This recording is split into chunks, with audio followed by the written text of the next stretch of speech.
Kalau saya sih, saya mau ngomong nggak enak ya. Saya bilang kayaknya susah. Kalau Hmm.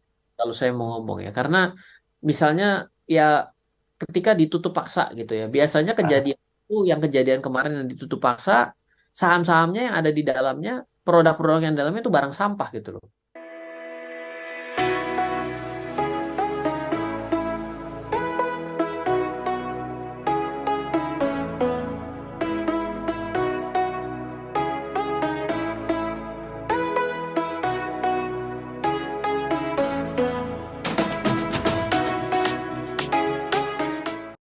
Ya, selamat malam Mas Daryl, selamat malam kepada seluruh smart listeners dimanapun Anda berada. Thank you waktunya Mas Rian pinjam sejam ya buat kita ngobrol ya, sekaligus literasi dan juga edukasi ya tentang jangan salah memilih atau menentukan pilihan yang tepat. Oke Mas Rian, saya mungkin perlu bocorin dulu bahwa OJK itu mengenakan sanksi terhadap sebuah, saya sebut nama aja ya, PT Millennium Capital Management dikenakan denda sebesar 1,48 miliar dan perintah tertulis untuk membubarkan reksadana Millennium Balance Fund. Ini sebetulnya ada apa dan bagaimana sih tentang kejadian masalah ini, Mas Rian? Ya, ini adalah salah satu yang terbaru lah boleh dibilang karena baru muncul tanggal 4 Juli Ya. 2023, artinya baru hari ini ya. Jadi Mhm, mhm. satu adalah perihal, yang kedua adalah perihal pembubaran gitu ya. Oke. Nah, ini eh, suatu berita yang sebenarnya kalau kita mau runut dari tahun 2019 mungkin ya, itu Mhm. cukup banyak kejadian di dunia reksadana dan manajer investasi yang Oke.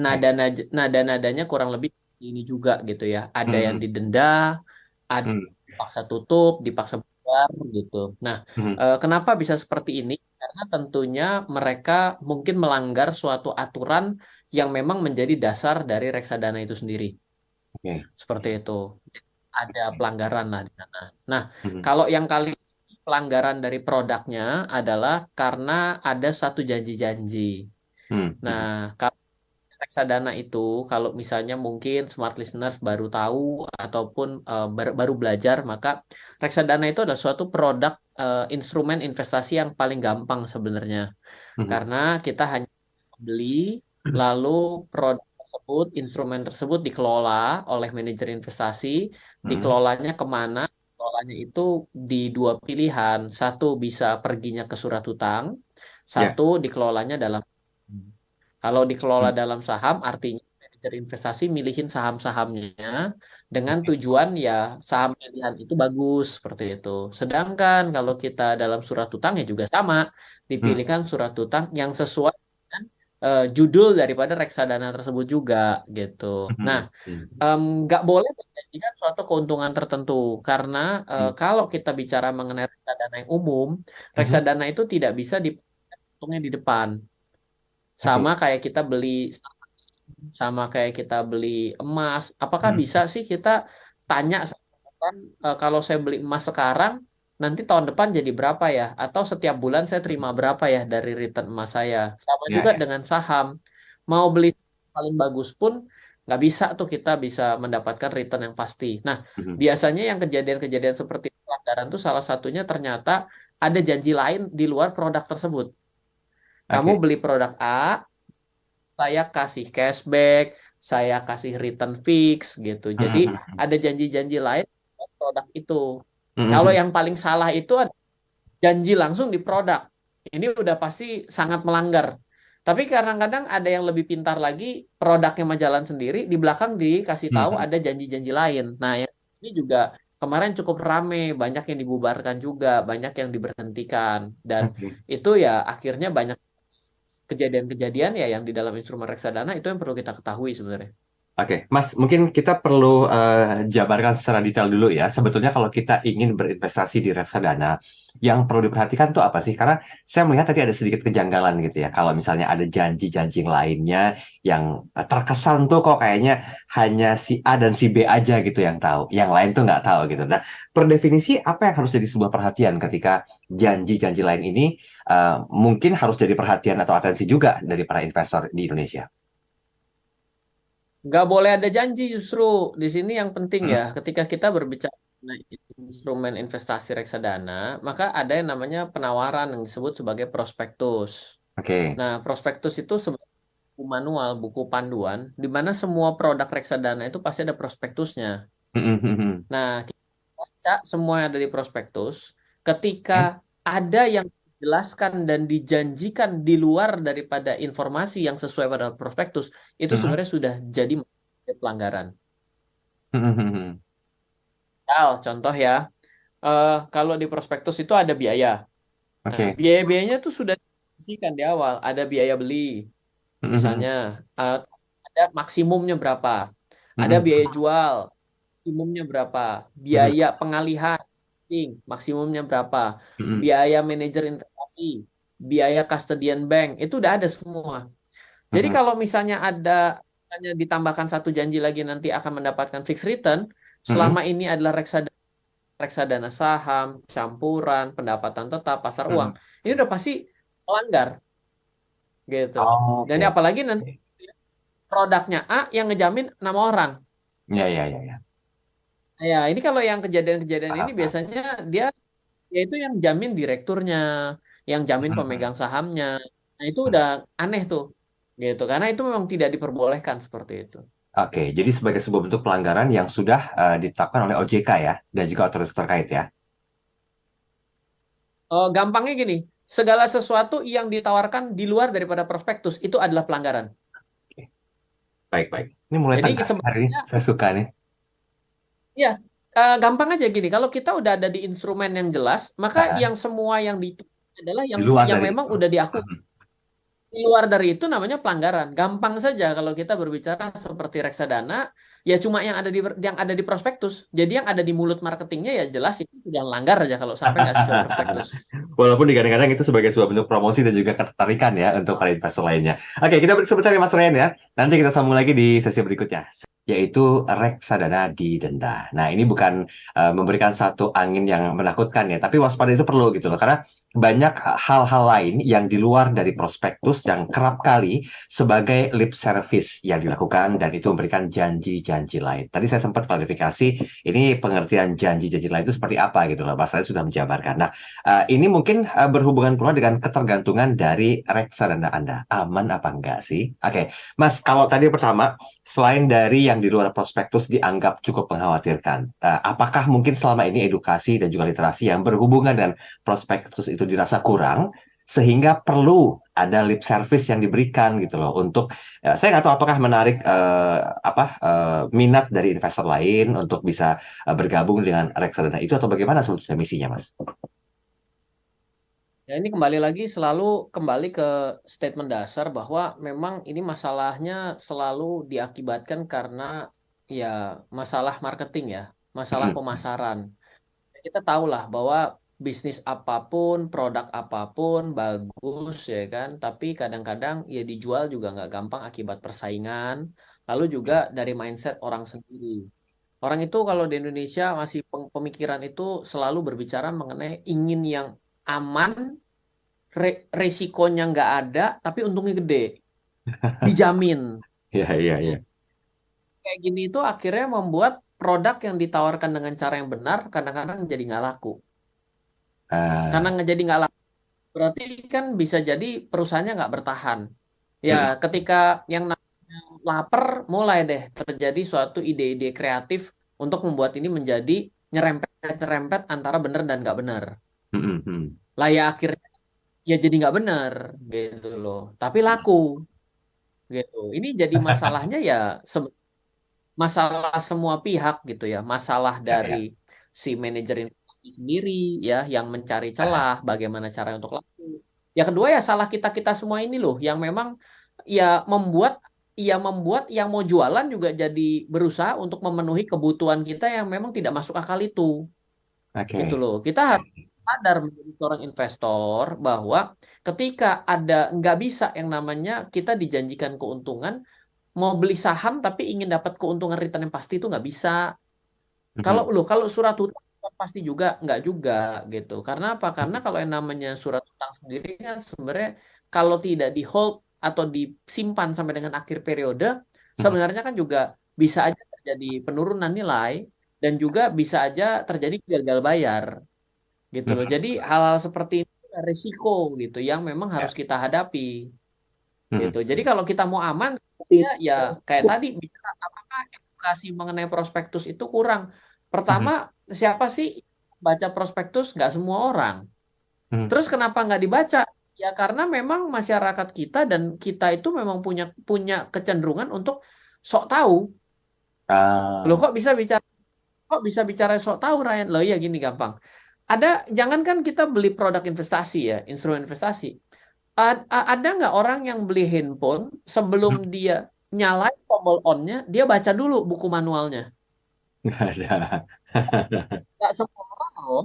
Ada Ya. nggak yang beli mobil, baca dulu buku manualnya. Ternyata nggak semua orang melakukan itu gitu. Saya Mhm. sih sudah beberapa tahun ya, itu udah Mhm.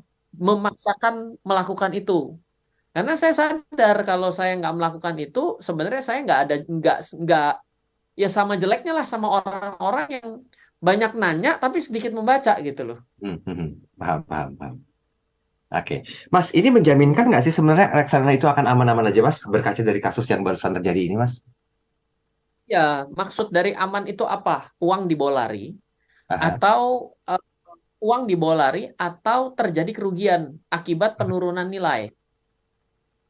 Nah, ini Mhm. sesuatu yang dua hal yang berbeda. Kalau uang dibawa lari itu adalah fraud, itu Hmm. pidana.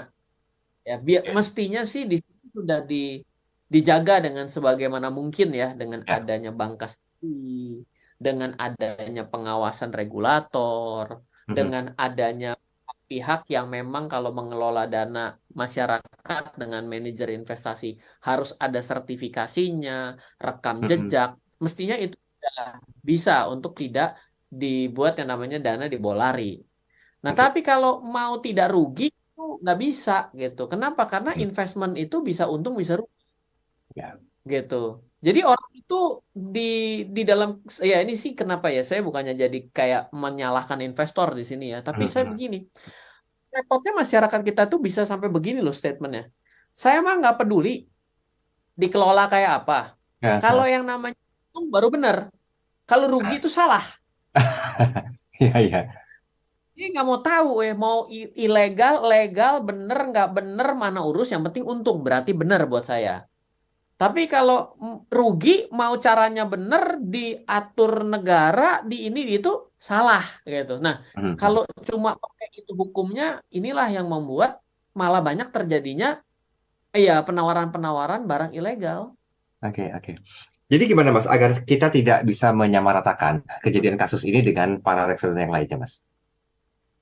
Ya pertama berkaca juga apakah reksadana yang dibeli ini ternyata sudah memenuhi syarat yang benar. Oke. Oh, gimana caranya? Ya, kamu dijanjikan sesuatu nggak? Oh, saya dijanjikan loh, tahun depan saya bisa dapat 20%. Oh, kok bisa begitu? Di tengah pasar lagi bumi gonjang-ganjing, kok bisa dijanjikan 20%? Bisa. Mhm. Lalu, kalau misalnya, emang nggak ada ya reksadana yang menjanjikan? Ya, ada, namanya reksadana terproteksi. Ya, Mhm. ada, gitu. Reksadana terproteksi itu biasanya tidak bisa diinvestasikan dengan uang yang kecil. Ya, Mhm. 100.000 gitu nggak. Kedua Mhm. akan harus sampai harus disimpan atau dimiliki sampai dengan waktu tertentu.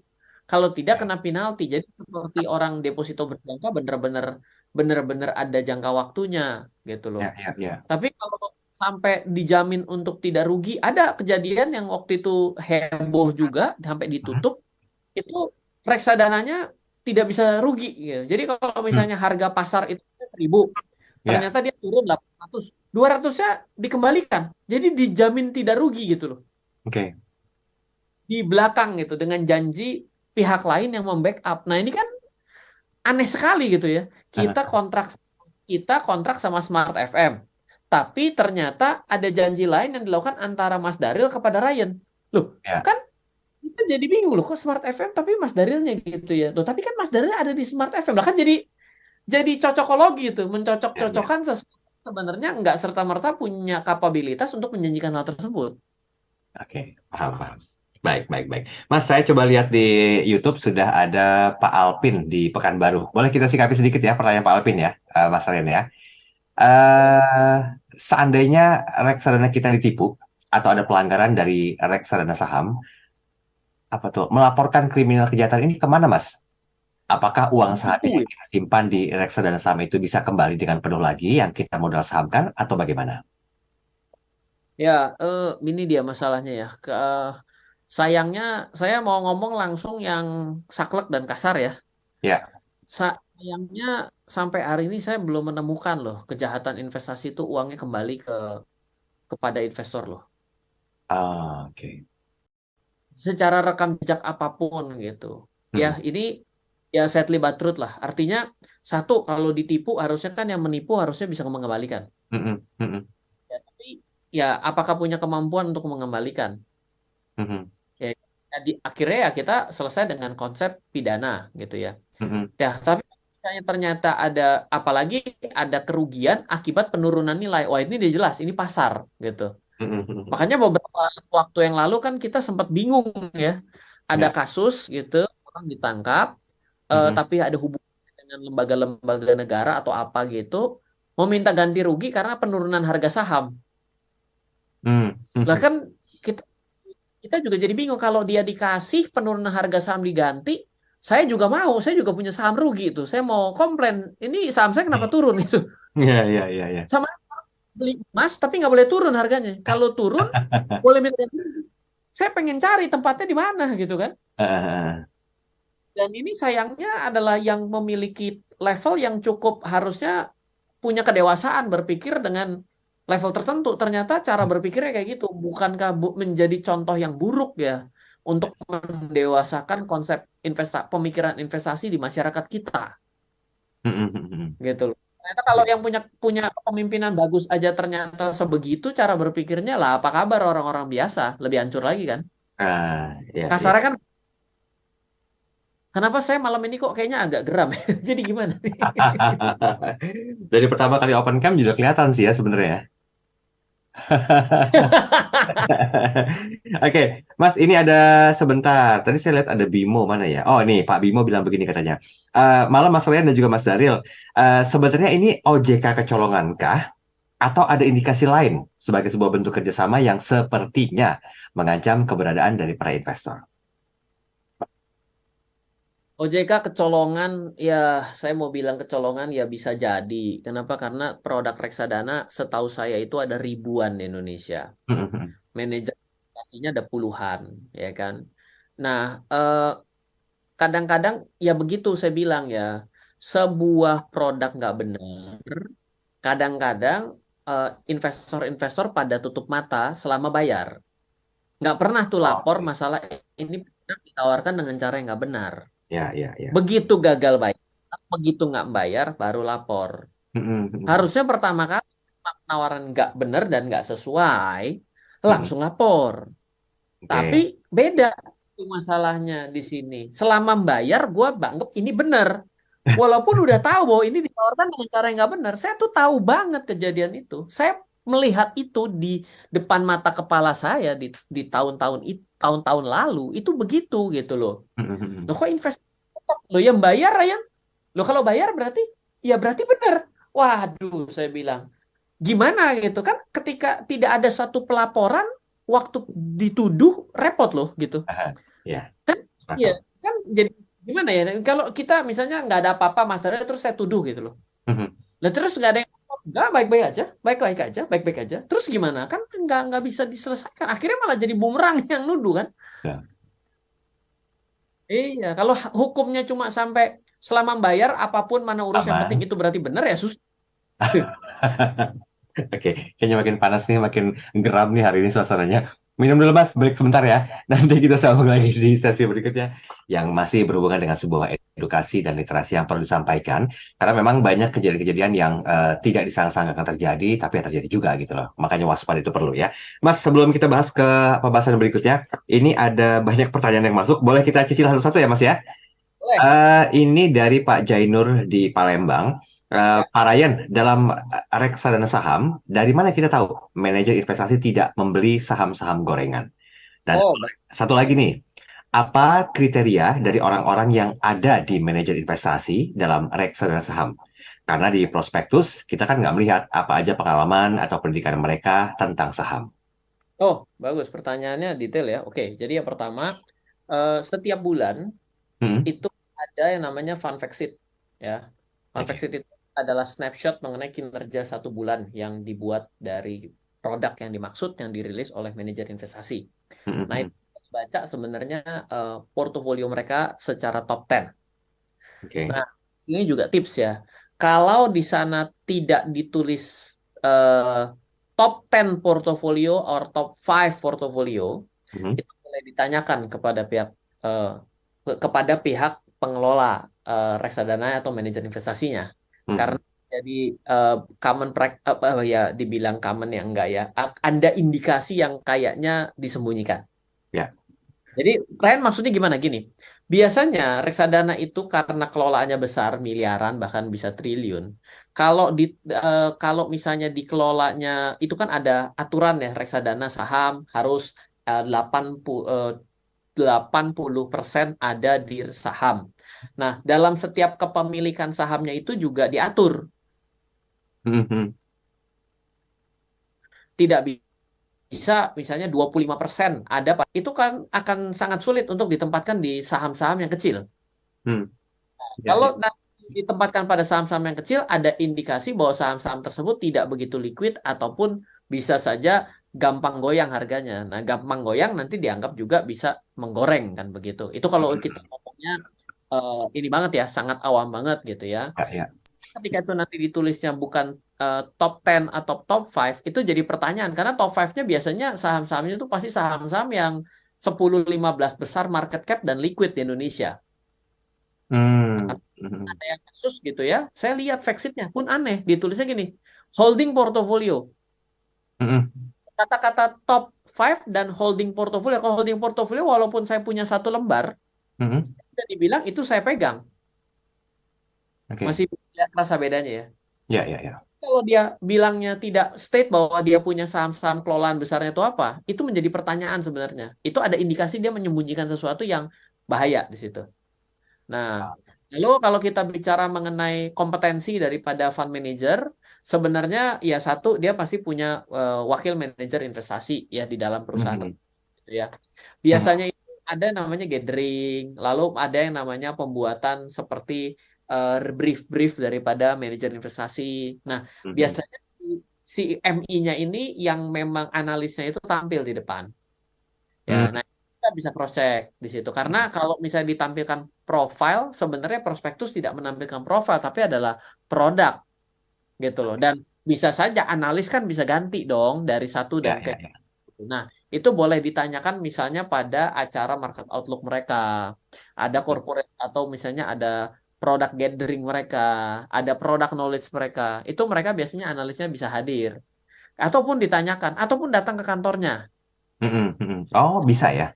Nah, dulu waktu saya semangat-semangatnya belajar, itu setiap produk yang produk reksadana yang mau saya beli, itu saya datang ke kantornya udah rasanya kayak mau beli perusahaan. Mereka Ah, kita datang, gitu. oke, oke. Padahal belinya sedikit. Ini karena semangat belajar, ya kan? Dulu, dulu. Sekarang juga sama. Gitu dong, ada ketawanya sedikit lah, serius bener. Baik, baik. Kita masuk ke YouTube ini cuma cukup banyak respon. Oh, Pak Alvin, terima kasih. Menarik tema bahasannya katanya. Oke, baik. Pertanyaan dari Pak Benny W. Malam Mas Daril dan juga Mas Ryan. Saya mau nanya nih, gimana caranya kita tahu bahwa manajer investasi dan produk investasinya adalah aman dan produk reksadananya benar? Dapatkah NAF dimanipulasi? NAF, NAV kalau NAV, sorry, NAV dimanipulasi. NAV, NRNAV ya, dimanipulasi. Oke, em, kalau dari pengalaman saya, eh, menipu dalam jangka panjang itu sulit. Hmm. Artinya karena kebohongan harus diselesaikan dengan kebohongan baru. Biasanya akan menjadi bom waktu. Hmm. Nah, Hmm. makanya kita mesti sadar bahwa sometimes yang too good to be true, yes, too good to be true. Misal Oke. ya, contohnya gini. Pertama, ada satu reksadana dulu itu yang sangat bagus sekali performnya, bahkan yang lain cuma, misalnya yang lain 10%, dia 40% gitu. Hmm. Tapi kok jago banget loh gitu ya. Hmm. Hmm. Hmm. Itu jangan selalu euforia untuk bisa punya portofolio yang kayak gitu. Karena Ah, ternyata ya memang high risk selalu always high gain lah. ya, ya. Hanya ketika dia bisa itu ya akhirnya dia, nah ya ini lucu ya. yang Hmm. yang saya sebut itu tuh yang performnya kencang-kencang banget dalam satu masa. Di kemudian harinya tuh itu perusahaan-perusahaannya yang ditutup dan produk-produknya yang disuspend loh. Ah, justru yang seperti itu ya. Yes, sometimes that's really too good to be true. Yes, itu too good to be true. Jadi kayaknya memang harus yang realistis. Oke lah, kalau performnya oke dari yang satu 15%, kamu 18, kamu 20 ya. Mhm, mhm. Lalu pernah juga dengan kinerja yang biasa-biasa aja. Ya mungkin masih bisa. Tapi kalau dia performnya kok selalu hebat banget, itu pertanyaan. Beda ya. Hahaha. Gitu. Jadi harus sadar bahwa dalam hukum itu selalu investasi itu high risk is high gain gitu. Oke. Dan tidak ada yang namanya high gain without risk, nggak bisa. Ya. Gitu. Oke, baik, baik. Wah, ini tumben nih banyak yang komentar nih hari ini. Pak Lutfi, kalau Pak Lutfi bilang begini katanya. Jadi seperti apa Mas, hal yang perlu menjadi sebuah atensi ketika kita ingin membeli reksadana saham? Oke. Ya, pertama reksadana saham itu adalah reksadana yang tidak bisa menjanjikan apapun di depan. Bisa naik, bisa turun ya. Yang kedua, tolong kembali lihat tadi tips yang saya sudah bilang mengenai fund fact sheet. Lihat fund fact sheet dia itu ditampilkan seperti apa. Mhm. Lalu bagaimana dengan kinerja saingan dan pembanding-pembandingnya. Kalau terlalu tinggi, ya itu ya sayangnya dalam pengalaman ternyata yang terlalu tinggi ternyata nggak bisa tahan lama gitu. Artinya mungkin dia masalah, artinya dia terlalu banyak mengambil risiko dalam satu waktu dan akhirnya malah rugi gitu kan. Nah, lalu selanjutnya coba kita sadari bahwa ada reksadana yang saham bersifat umum, ada reksadana saham bersifat tematis. Oke. Contoh, reksadana bla bla bla konsumer. Ya berarti saham ini reksadana saham ini fokusnya hanya kepada konsumer, yang lainnya lebih kecil. Ah, Berarti jangan heran kalau ternyata dia dalam satu waktu tertentu malah jadi lebih tinggi karena eh, saham ataupun industri konsumer lagi naik daun. hmm. Ini heran kalau dia bisa outperform or underperform dibandingkan yang lain. Tapi kalau dia ujuk-ujuk tanpa sebab dia bisa perform selalu lebih bagus, Mhm. hati-hati juga gitu. Karena kayak hal seperti ini, ya tadi saya bilang kalau yang terlalu bagus, kadang-kadang ya nggak selalu begitu, malah dia nanti di kemudian hari jatuh. Akhirnya kan sesuatu yang kita beli kan sudah historis dong. Dia misalnya Ya, tahun lalu bagus, emang jaminan tahun ini bagus juga. belum tentu. Kan kita nggak bisa begini, cara memilih nggak bisa gini ya. Yang penting buat saya bukan top perform, tapi adalah kestabilan. Ingat loh, kita ini reksadana saham itu investasi di atas 5 tahun harusnya yang normal ya. Jadi Mhm. kita mesti lihat kinerja dia itu dalam waktu 5 tahun ke belakang. Saya kan bilang kalau investasi kita itu kayak kayak hukum aksi reaksi loh. Kalau kita mau investasikan ke uang kita untuk 5 tahun ke depan, kita juga mesti tanya 5 tahun ke belakang gimana kinerjanya. Hmm. Sangat tidak akal kalau kita menginvestasikan uang kita untuk 10 tahun ke depan, tapi produk itu baru muncul 1 bulan yang lalu. Gitu loh. Ya, itu kan orang bilang loh Pak, tapi kan bisa saja. Iya, hidup ini bisa saja. Tapi mau lagi gedean sense of investmentnya atau sense of speculation-nya kan? Gamblingnya kan? Masa mau menikah sama orang yang ada di halte bus hari ini langsung dibawa ke KUA kan enggak toh? Hmm. Iya dong, kenalan Oh, dulu, ya kan? oh gitu ya? Nggak tahu saya justru ini mau konfirmasi dari spesialis KUA. Enggak, saya nanya konfirmasi. Oh gitu ya. Oke, terus terus terus.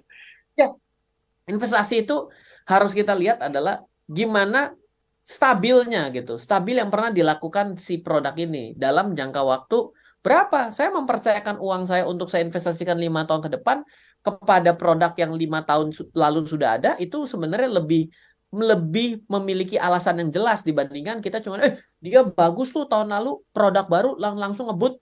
Lah iya produk baru, ya kan? Tapi Ah, yang namanya yang namanya investasi itu kan kalau dana dikelola makin hari kan akan makin besar ya kalau produknya betul, bagus. betul.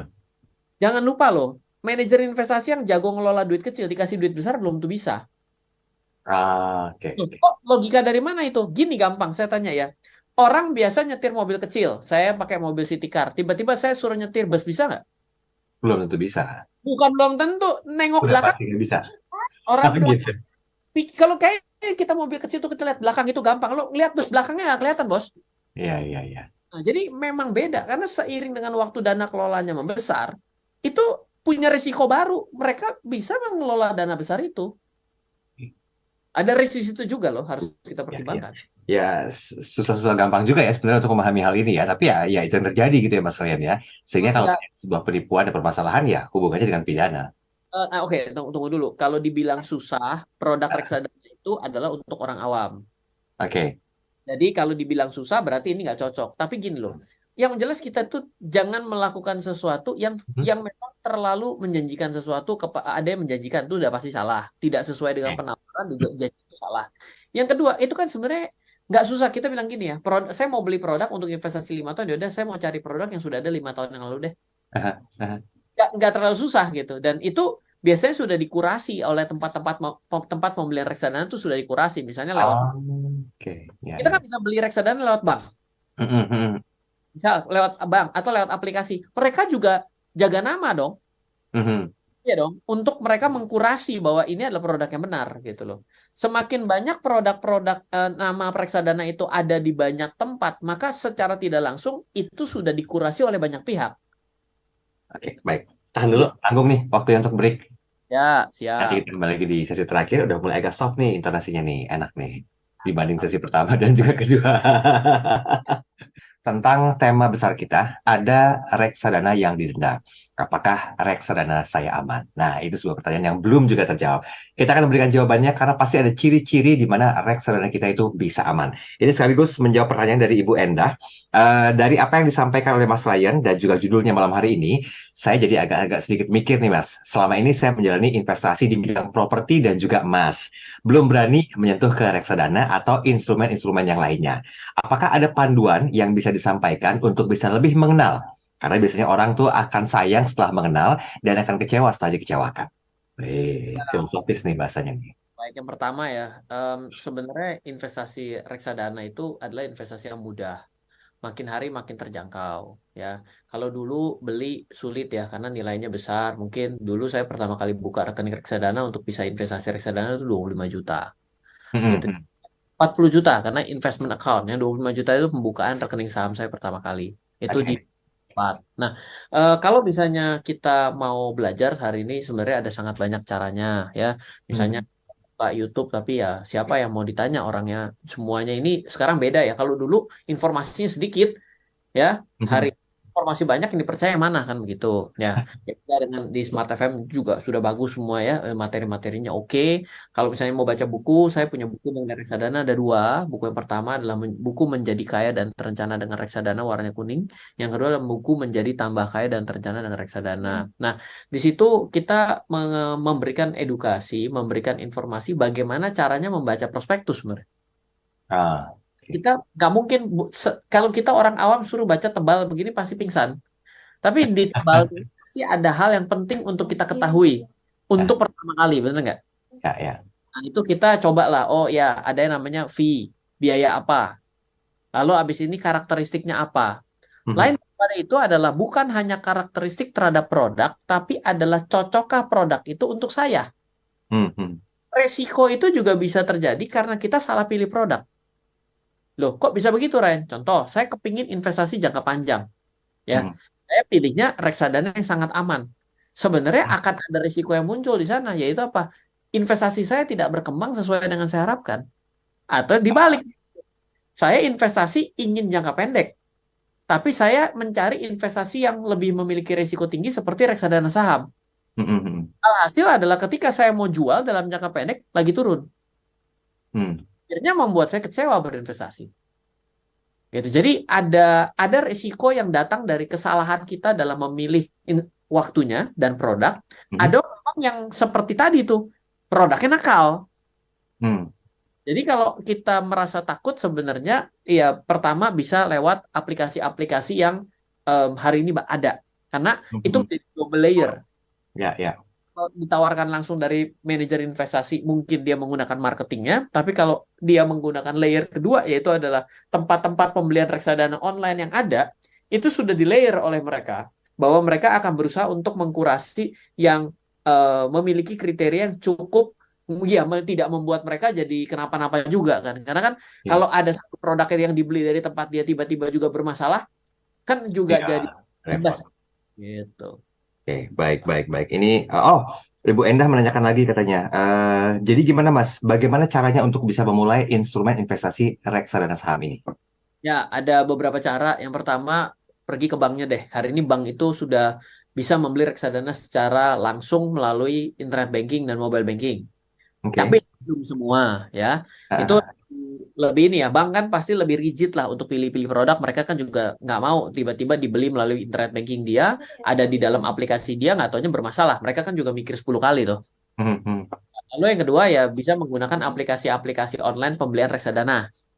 Ya, hmm. seperti itu juga. Ya, yang ketiga ya pilih sendiri secara mandiri, lihat produk reksadana yang mana. Wah, tapi ini lebih panjang lah seperti itu. Oke, berarti kalau dipadupadankan dengan manual book yang disampaikan oleh Mas Ren tadi, bisa ya seiring dengan belajarnya untuk investasi reksadana ya Mas ya?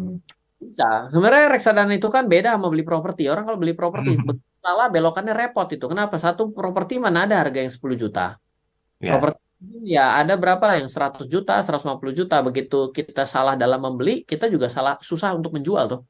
Karena Hmm, likuiditas. Tapi ini bukan maksudnya menjelekkan properti. Itu adalah pembanding di mana yang namanya reksadana dan saham itu hmm. memiliki keunggulan di sana dari sudut pandang likuiditas.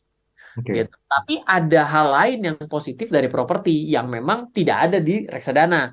Contoh, di Hmm, reksadana tidak ada fisiknya. Kalau properti kita bisa tinggal tuh pintu bisa dibuka. Kan beda dong. Ini kondisi yang berbeda gitu kan. Ini hmm. kan pasar modal, bukan instrumen fisik ya kan. Lagi pula properti itu kan juga punya keunggulan sandang, pangan, papan. Papan itu bagian dari properti. Properti itu memiliki nilai kebutuhannya terbatas, jumlahnya terbatas, tapi orang yang ada secara penduduk makin hari makin banyak. Jadi demandnya cenderung tinggi kan jadi gitu ya. Hmm, Jadi hmm. memahami karakteristik dari apa yang ada di dalam instrumen tersebut juga. Oke, oke. Ini satu lagi nih, ada ibu atau bapak Restu. eh apa nih? Oh, jadi bagaimana Mas? Seandainya memang kita terjebak di kasus yang seperti disampaikan pada malam hari ini, apakah memang secara keseluruhan uang itu akan kembali atau tidak? Kalau saya sih, saya mau ngomong nggak enak ya. Saya bilang kayaknya susah. Hmm. Kalau kalau saya mau ngomong ya, karena misalnya ya ketika ditutup paksa gitu ya. Biasanya Ah, kejadian itu yang kejadian kemarin yang ditutup paksa, saham-sahamnya yang ada di dalamnya, produk-produk yang dalamnya itu barang sampah gitu loh. Yang oh, dijual itu susah. Bayangkan ini, misalnya saya, ini manajer investasi, hmm, dia beli hmm, saham yang bermasalah. Lalu hmm, ada janji-janji yang nggak jelas, sudah ditemukan oleh regulator, ini adalah pelanggaran. Maka regulator minta bubarin. Waktu hmm, ini hmm, bubarin, produknya itu kan mesti dijual semua dong isinya dong. hmm, hmm. Tadi pasarnya sahamnya kagak ada yang mau beli karena Bermasalah. ya, bermasalah. Ah. Ya terus kita bagaimana? Masa kita mau dikasih sahamnya? Ya terserah kalau mau dikasih sih boleh juga gitu. Tapi kalau kita mengingat kembali, I don't think so ya. Ya jadi ya saya ngomong saklek aja lah ya daripada saya Ya, kasih ya, aja juga percuma juga gitu ya. ya. Ya satu pelajaran penting bahwa ya semoga kita itu jangan lebih bego dari keledai kalau saya bilang. Saya ngomong saklek ya di sini ya, mohon maaf ya. Ya kalau kita nggak boleh sampai jatuh ke lubang yang sama berkali-kali gitu loh. Ini adalah lesson learn. Ini adalah uang, ada investasi. Kita nggak boleh mengulang kesalahan yang sama. Karena ada banyak kesalahan yang lain yang harus dicoba. Itu intinya. Barusan menyeletuk saya. Ya, Enak bukan. nih. Saya Iya. baca pikiran Mas Daryl, saya sampaikan loh, bukan. Percuma kita kenal tahunan ya. Oke Mas, konklusi deh langsung nih. Udah mulai ini nih melenceng nih dari konsep serius kita hari ini. Ya, baiklah. Yang namanya reksadana memang mudah, tapi yang jadi repot itu kalau penawaran-penawaran itu mulai melenceng. Makanya selalu buka prospektus dasarnya. Tidak boleh ada janji-janji yang di luar dari prospektus. Tidak bisa beli pada produk A yang janjikan PT yang C. Itu ngaco, nggak boleh. Dan tidak ada juga yang namanya janji-janji tidak bisa rugi. Walaupun ada yang memberikan fixed return namanya adalah reksadana terproteksi. Reksadana terproteksi itu tidak bisa dimulai dengan uang yang kecil. Setahu saya juga size-nya mungkin 100 jutaan. Lalu tidak bisa dijual kapanpun karena ada namanya grace period atau holding periodnya. Harus Hmm. 2 tahun, ya harus ditahan 2 tahun. Loh Pak, kok jadi mirip deposito? Bukan kriteria reksadana kan? Saya bilang tadi, ini bukan reksadana yang umum kan gitu kan. Oke. Nah, jadi ya poin-poin seperti ini bukan membuat reksadana itu menjadi tidak menarik, tapi saya juga harus fair dong ya. Mhm. Setiap investasi pasti ada resikonya. Mhm. Maka setiap produk pasti ada kelemahannya. Jadi Mhm. kita juga harus bisa terbuka akan ada peluangnya, ada potensi untungnya, tapi juga kita harus bicara pahitnya juga. Oke, baik. Fair-fairan ya berarti ya. Iya Thank dong. you, Mas Ryan.